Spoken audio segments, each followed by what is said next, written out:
This course was an exploration and introduction into LiDAR, or light detection and ranging. This semester, we've learned the basics of LiDAR systems, techniques, computer visions, real-world applications, and much more. To cap the semester, we tackled a LiDAR project where we developed our own systems. This project summed up the techniques that we've learned throughout the semester and gave us a chance to gain in-field experience with testing and troubleshooting our own systems and adapting them towards our specific targets. Given a map of the University of Maryland campus, I've selected a target off to the left side here, near the UMUC campus. As I zoom in, you'll see UMUC off to the left side here, and Lot 1 off to the right side here, and my target is located right here, at the intersection of Campus Drive and Presidential Drive.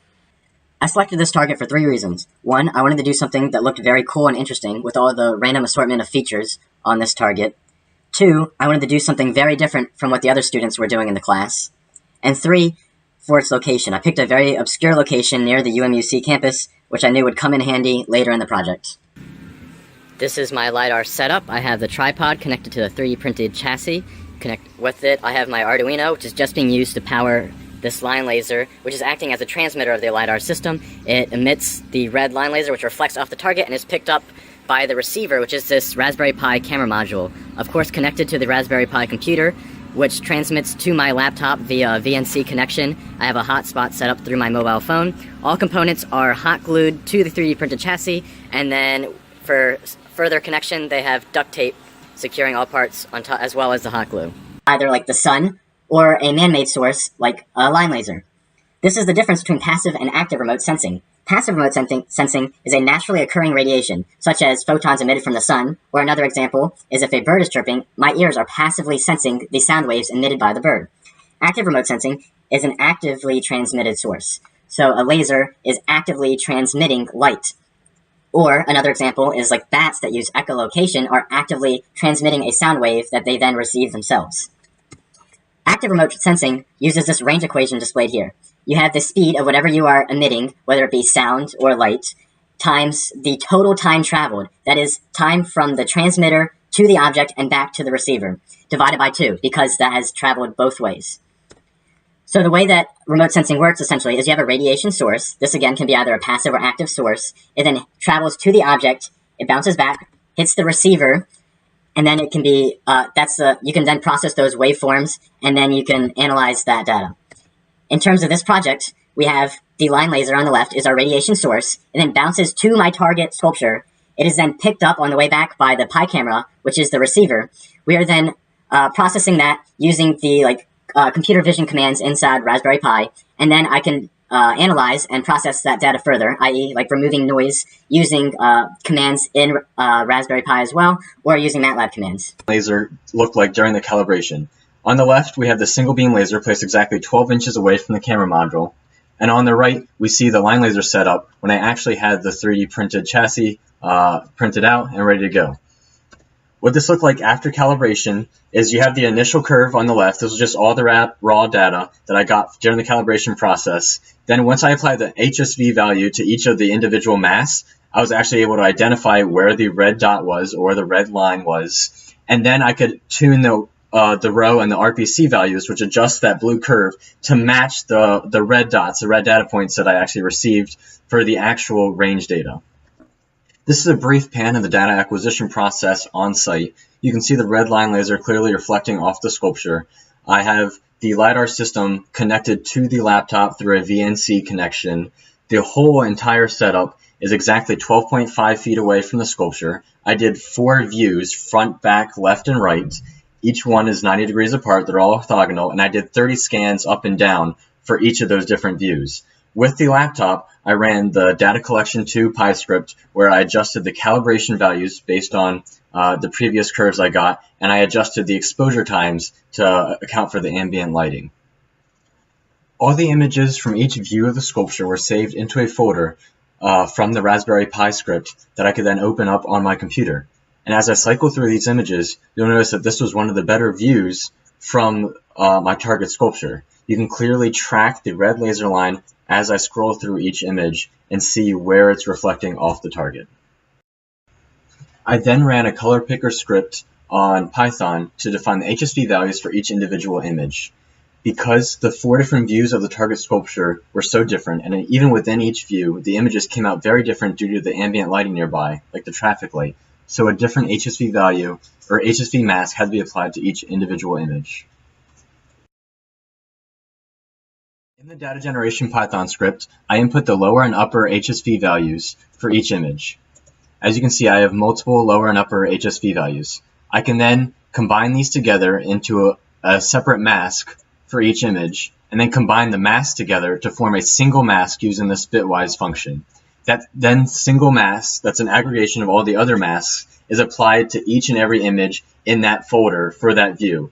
For example, all the images from the left scan of the sculpture will have this one mask applied to them. And this mask accounts for all the different variations of the color red of the line laser that I'm getting in each image. The data generation Python script outputs a single text file of X, Y, and Z coordinates. So I ran that 4 times, once for each different view of my target sculpture, front, back, left, and right. Then in MATLAB, I imported the data. So this one would be for sculpture front. Here's for the sculpture back.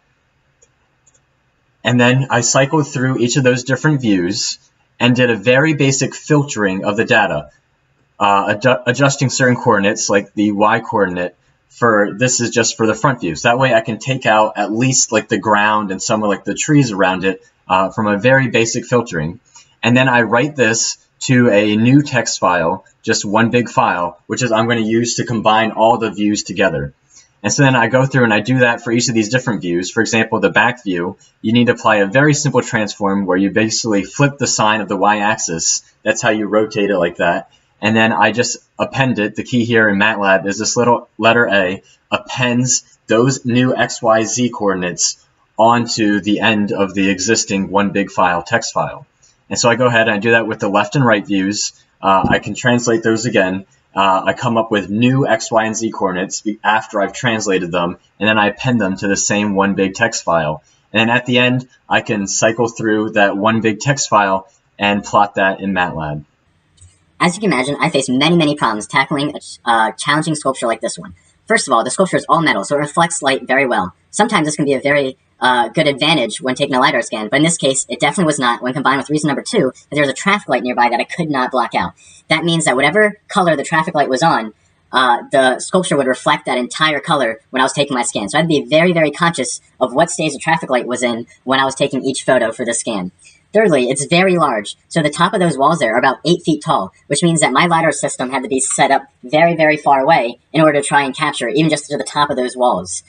Fourth, there's very uneven ground, so the tripod did not balance very well on the ground. I was constantly sticking like sweaters and books to try and keep it level as I was moving it around to the different sides. Fifth, there's no distinct features, so when you're trying to put these different views together in MATLAB, it's very hard to line them up when you have just a random assortment of different pipes and stencils. So I was basically going for, I have one main wall that you can't see as well here, and then you have this little stencil wall sticking off to the side of it. Those 2 walls were mainly what I was using when I was stitching these together, as well as that large C-pipe you see on the left there. And lastly, the holes and stencils, like I've mentioned, it is very hard to pick up those very tiny holes and very tiny like wires and things when your system is set up like 13 feet away. The light just goes through those holes, and it just hits the metal behind that. But again, with the reflection of the metal and how far I was away, it was just very tricky to pick that stuff up. This is the PC show version of my final point cloud. You can kind of make out the 2 walls that I was trying to get, at least, the 8-foot tall walls. And then the only other feature I was really at least trying to go for from the 13 feet away scans that I was doing was that metal C pipe that you can see off to the left there. You can vaguely make that out. You can't really make out the distinct holes and thin wires that you can see with the naked eye. That didn't show up in the LiDAR scan as well. And then this is the normal version in MATLAB as well, where each different color is a different view that I took. Again, all of them are from 13 feet away from the sculpture. It's what I had to do in order to encompass the whole sculpture in that view, which is why you're not capturing some of those details as clearly there. You can kind of see the different walls there between the red and the blue views. You can vaguely see the one wall and the adjacent wall that butts into that one. This would be the left view that we're coming on here that you can see with the pink there.